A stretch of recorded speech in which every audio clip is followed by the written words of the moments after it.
Assalamualaikum warahmatullahi wabarakatuh. Halo guys, perkenalkan nama aku Putri Wahyuni Amelia dengan NIM 2114080036.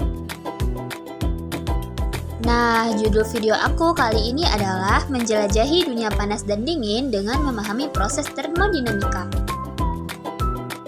Nah, yang mana tujuan pembelajaran kita pada video kali ini adalah agar nantinya peserta didik mampu mengetahui apa saja yang termasuk ke dalam proses termodinamika, dan juga nantinya peserta didik diharapkan mampu menyelesaikan soal-soal berkaitan dengan proses termodinamika itu sendiri.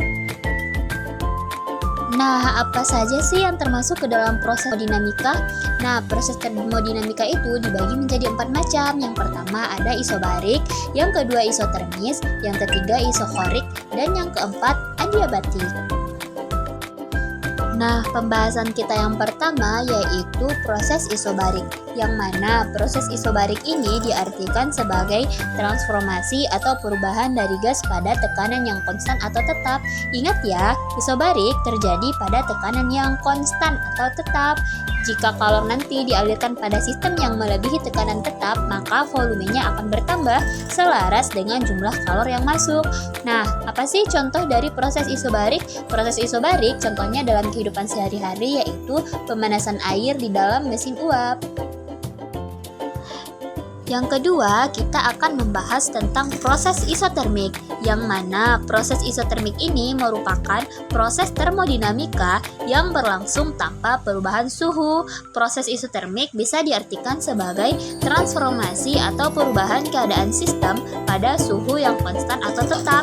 Ingat ya, pada suhu yang konstan atau tetap, sama halnya dengan proses isobarik yang tadi. Nah, persamaan dari proses isotermik ini yaitu Q dikurang WS, yang mana WS merupakan usaha sama dengan 0.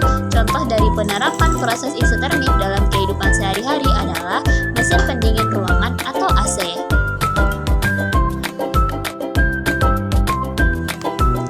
Yang ketiga yaitu proses adiabatik, yang mana proses adiabatik ini merupakan proses perubahan pada sistem dengan tidak adanya kalor yang masuk ataupun keluar. Proses mekanisme bisa dilakukan dengan menutup sistem yang membuat terhentinya distribusi kalor dengan lingkungannya. Contoh penerapan proses adiabatik bisa kita temukan pada termos. Nah, proses yang terakhir atau yang keempat adalah proses isokorik, yang mana proses isokorik merupakan proses termodinamika di mana usaha yang dilakukan dalam sistem sama dengan 0. Proses isokorik bisa diartikan sebagai proses tidak terjadinya perubahan volume apapun meskipun kalor telah dialirkan. Gerakan atau usaha yang dilakukan oleh sistem dan lingkungannya dalam sistem adalah 0 atau W sama dengan 0. Nah, contoh penerapan proses ini terhadap kehidupan sehari-hari adalah pada kipas angin.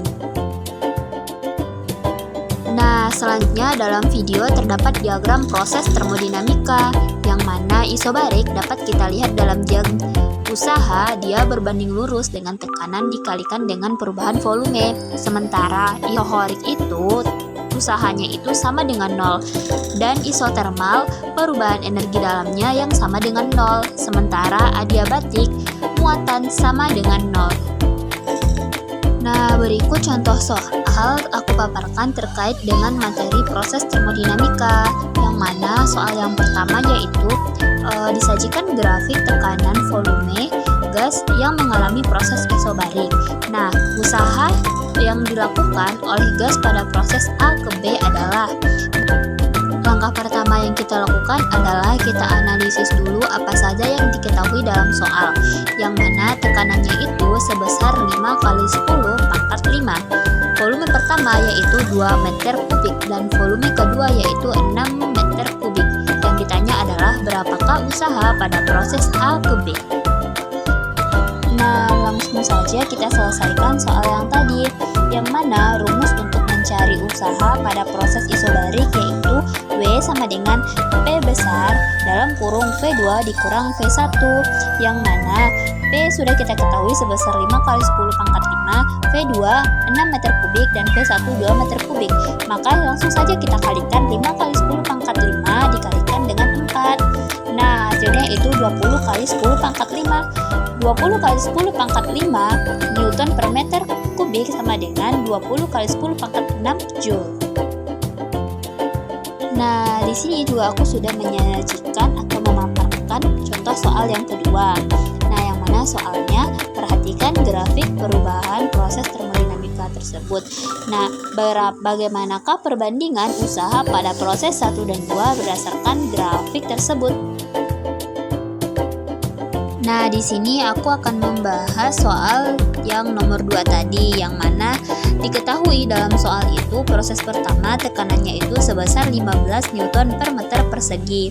Volume satunya sebesar 15 meter kubik, volume 2-nya sebesar 35 meter kubik.